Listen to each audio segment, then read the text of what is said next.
প্রিয় দেশবাসী, আসসালামু আলাইকুম। আজ মহান 16ই ডিসেম্বর 1971 সালের এই দিনে 9 মাস যুদ্ধের মাধ্যমে পাকিস্তানদের কাছ থেকে বাঙালি একটি নতুন স্বাধীন দেশের জন্ম দেয়। দীর্ঘ 53 বছর হলো আমরা এই স্বাধীনতা অর্জন করেছি।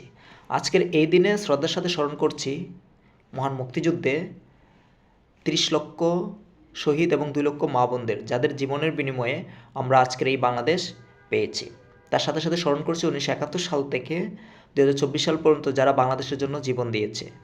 তার সাথে সাথে মহান মুক্তিযুদ্ধের শুভেচ্ছা জানাচ্ছি দেশ এবং দেশের বাইরে যারা আজকে আমার এই ভিডিও বার্তাটি দেখছেন।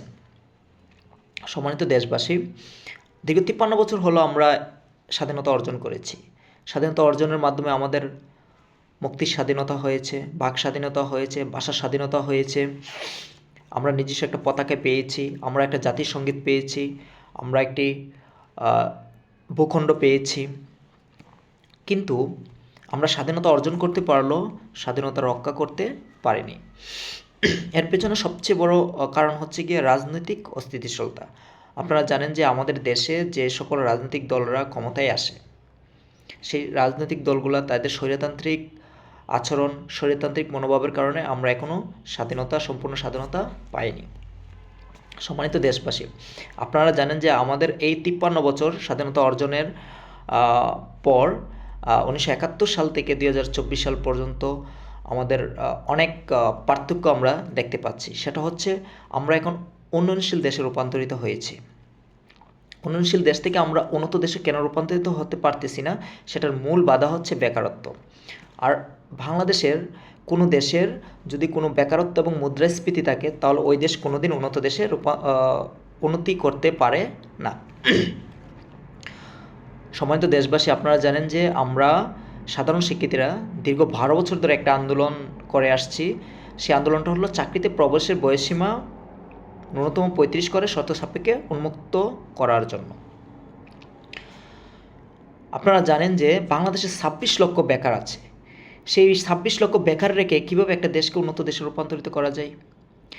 সেই 26 লক্ষ বেকারের যদি কর্মসংস্থান সৃষ্টি হয় এবং চাকরিতে আবেদনের সুযোগটা যদি পাই, আমাদের এই বেকার যুবকরা চাকরি চায় নাই, তারা শুধু চেয়েছে চাকরিতে আবেদনের সুযোগটা। আমাদের দেশে যদি 35 চাকরিতে প্রবেশের বয়স বৃদ্ধি করা হয়, তাহলে দেশে বেকারত্ব হ্রাস পাবে, দক্ষ কর্মশক্তি পাবে সরকার এবং দেশকে অর্থনৈতিকভাবে উন্নত করতে পারবে। সম্মানিত দেশবাসী, আমি মনে করি উন্নত বিশ্বের সাথে, আপনারা জানেন যে উন্নত দেশগুলোতে, উন্নত বিশ্বের যে আমেরিকা, লন্ডন বা ইউরোপের সেনজেনভুক্ত দেশগুলোতে বয়সসীমা উন্মুক্ত করে দেওয়া। আমাদের পার্শ্ববর্তী দেশ ভারতের পশ্চিমবঙ্গেও ন্যূনতম 40 বছর বয়স। মালয়েশিয়া, ইন্দোনেশিয়া, নেপাল, ভুটান, শ্রীলঙ্কার মতো দেশে 45 বছর ন্যূনতম চাকরিতে প্রবেশের বয়স। সেই জায়গা থেকে আমরা কেন 30-এ পৌঁছে থাকবো?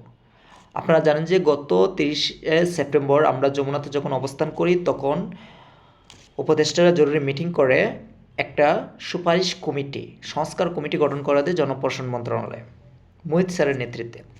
সেই সুপারিশ কমিটি 7 কার্যদিবসের দিবসের ভিতরে একটা সুপারিশ জমা দেয়। সেই সুপারিশটা হলো মেয়েরা 37 এবং ছেলেরা 35। তো ওই সুপারিশ কমিটি সুপারিশ জমা দেওয়ার পরও উপদেষ্টারা আমাদেরকে প্রজ্ঞাপন দিয়েছে 32। আরে ভাই, 32 তো আগেই ছিল। 32 আগেই ছিল। যারা মুক্তিযোদ্ধা কোটায় ছিল তারা 32 আবেদন করতে পারো, যারা পোষ্য কোটায় ছিল তারা আবেদন করতে পারতো, যারা মেডিকেলে ডাক্তারি ছিল তারা আবেদন করতে পারতো, যারা ইঞ্জিনিয়ারিং ছিল তারা আবেদন করতে পারতো, যারা জুডিশিয়ালে পরীক্ষা দিত তারাও আবেদন করতে পারতো। তা আমার কথা হচ্ছে, বয়সটা বৃদ্ধি হইলো তাহলে কোথায়? আমাদের এই বাংলাদেশে বেকারত্ব কমাতে হলে, বাংলাদেশকে একটি উন্নত দেশে রূপান্তরিত করতে হলে অবশ্যই চাকরিতে প্রবেশের বয়সসীমা ন্যূনতম 35 করে শর্ত সাপেক্ষে উন্মুক্ত করে দিতে হবে। আপনি যে ডিফেন্স, আর্মি, পুলিশ, র্যাব, নৌবাহিনী, বিমান বাহিনী, এগুলোতে আপনি বয়সটা কমিয়ে রাখেন, আর বাকি সেক্টরগুলো আপনি উন্মুক্ত করে দেন। যেরকম আছে ডাক্তার, স্বাস্থ্যক্ষেত্রে, জুডিশিয়ালি ক্ষেত্রে, তারপর শিক্ষাক্ষেত্রে, পরিসংখ্যান, এভরিথিং, অনেকগুলো সেক্টর আছে যে সেক্টরগুলোতে আপনার যোগ্যতা এবং অভিজ্ঞতা দিয়ে চাকরির মানে তাদের অভিজ্ঞতা দিয়ে চাকরিটা নিয়ন্ত্রণ করা হয়। সে জায়গাতে আপনারা উন্মুক্ত করে দেন। তো এই দৃষ্টিতে আমি আজকের এই মহান বিজয় দিবসের পক্ষ থেকে যারা 35 প্রত্যাশী সকল ভাই বোনদের পক্ষ থেকে আমি সকল দেশ এবং দেশের সকল মানুষকে এবং শহীদদের প্রতি শ্রদ্ধা জানাচ্ছি। এবং আপনারা জানেন যে আগামী 21 তারিখ আমাদের একটা প্রোগ্রাম আছে চাকরিতে প্রবেশের স্থায়ীভাবে ন্যূনতম 35 করা এবং শর্ত সাপেক্ষে উন্মুক্ত করার। ধন্যবাদ সবাইকে, ধন্যবাদ সকল দেশ এবং দেশের বাইরের সকল ভাই বোনদেরকে, ধন্যবাদ।